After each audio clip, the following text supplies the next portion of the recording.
Tinubu angry at his lawyer, Wole Olanipekun. You have made a big mistake on this. P2B's lawyer traps them. Hello, people. Welcome back once again to my YouTube channel.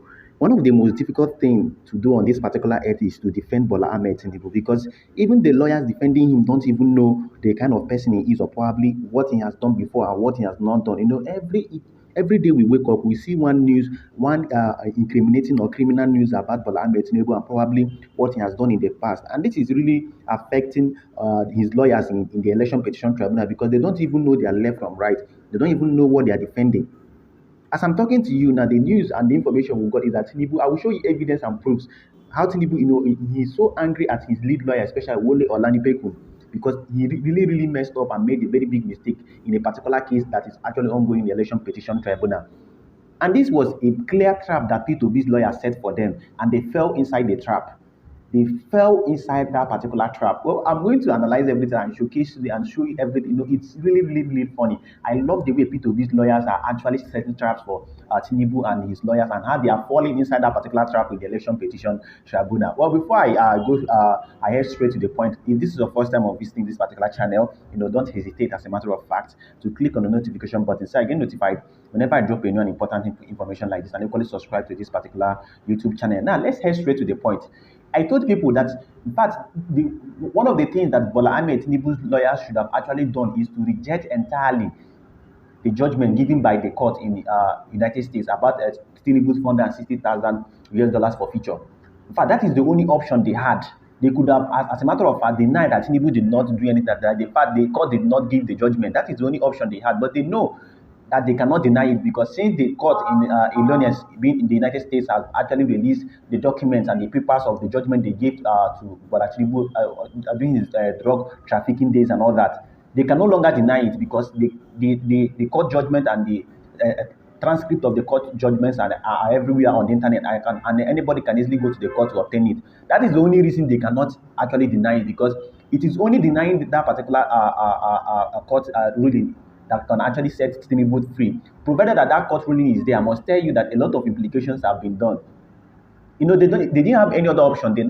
They started shouting that it was not a criminal conviction, that it was a civil conviction, and a lot of people started laughing at them. They didn't even know why P2B's lawyers were laughing at them. P2B's lawyers were laughing at them. They were busy ranting. It was a civil forfeiture. It was not a criminal forfeiture. As if P2B's lawyers were dragging whether it was a civil or criminal forfeiture.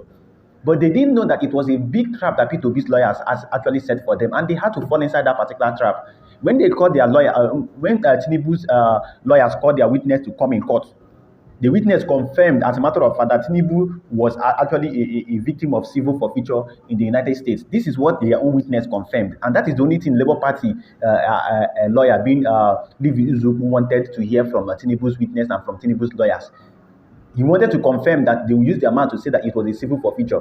Now, after the court session, because when Tinubu brought their witness and the witness confirmed that it was a civil forfeiture that Tinubu did, according to the United States Constitution, now, P2B's lawyer did not go further on that. He rested the case and ended the cross-examination, if you could remember then. Now, in P2B's final written down address, it has shown why P2B's lawyer just wanted to hear that it was a civil forfeiture from the United States court by Tinubu's witness. Now, let me show you what P2B's lawyer said in their final in their final written address, because Tinubu's lawyers we are basically basing their facts on they were basically basing their fact that it was a civil forfeiture without knowing that the section 1371D of the Nigerian Constitution is both for criminals and for civil forfeiture and civil offenses. Let me read what the Constitution of the Nigeria said in that particular part of the chapter.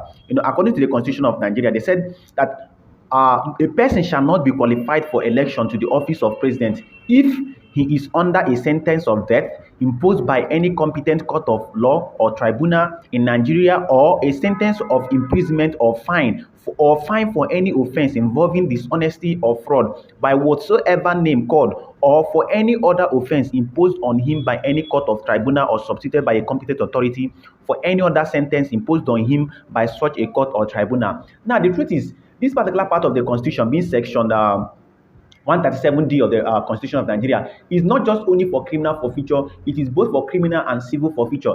The essence and the reason why the lawyers as of then made this particular constitution is to ensure that nobody with a questionable character will actually, attain the highest position in the country, being the presidential position. That is the reason why that particular part of the constitution was stipulated and imputed there, because they don't want anybody with any questionable character, whether it is a criminal offense or a civil offense. If you've actually been convicted or probably you've committed any of these things, you are not qualified, as a matter of fact. Now look at P2B's lawyer. This is where Tinubu became angry with his lawyers, because they accepted that it was a civil forfeiture. Now let us explain what P2B's lawyers wrote in their final address. Now, in their final address, they said something that now, in P2B's lawyer's final address, they said something that it is submitted that one of the provisions of the law, the court, being the United States court, held about this Bola Tinubu's case was that was 18, that in this particular case violated 18 U.S.C. 1956, which outlaws money laundering. Now, what this thing means is that Tinubu's case in that particular United States court did not just only bound on narcotic trafficking. No, they equally convicted Tinubu of money laundering. They equally convicted Tinubu of money laundering. And this is where Tinubu's lawyer did not even see it coming from. They were shouting it is just civil forfeiture for narcotic trafficking. They didn't even know that Tinubu committed money laundering in the United States. And the judgment came together, both the civil forfeiture and money laundering. Both the narcotic trafficking proceeds and the money laundering. These are the two things that the court, ruled against Bola Ahmed Tinubu. And P2B's lawyer went further to say that, give references. They said in Gabriel Dawuda versus Federal Government, Federal Republic of Nigeria 2018, which the Supreme Court, it was held that money laundering is a global scourge that affects countries worldwide. Nigeria not being an exception. It has been described as the washing of illegitimate money in a bid to make it appear clean or legitimate. It involves the process of transforming the proceeds of crime into ostensible legitimate money or other assets. Now, this honorable court in several other cases, including Ozo Carlo versus Federal Republic of Nigeria, rightly took a swipe against money laundering and adopted with approval the definition of the phrase in the book money laundering, Butterworth, relations and everything. Now, P2B's lawyer is trying to educate the court that what Tinubu committed in the United States was not just the proceeds from the narcotic trafficking. No, that the money laundering is part of it. Then narcotic trafficking is equally part of the judgment that the court gave against Bola Ahmed Tinubu. So you could see that Tinubu's lawyers didn't even know where they were coming from. They were busy shouting it was not a civil forfeiture, it was just a civil forfeiture.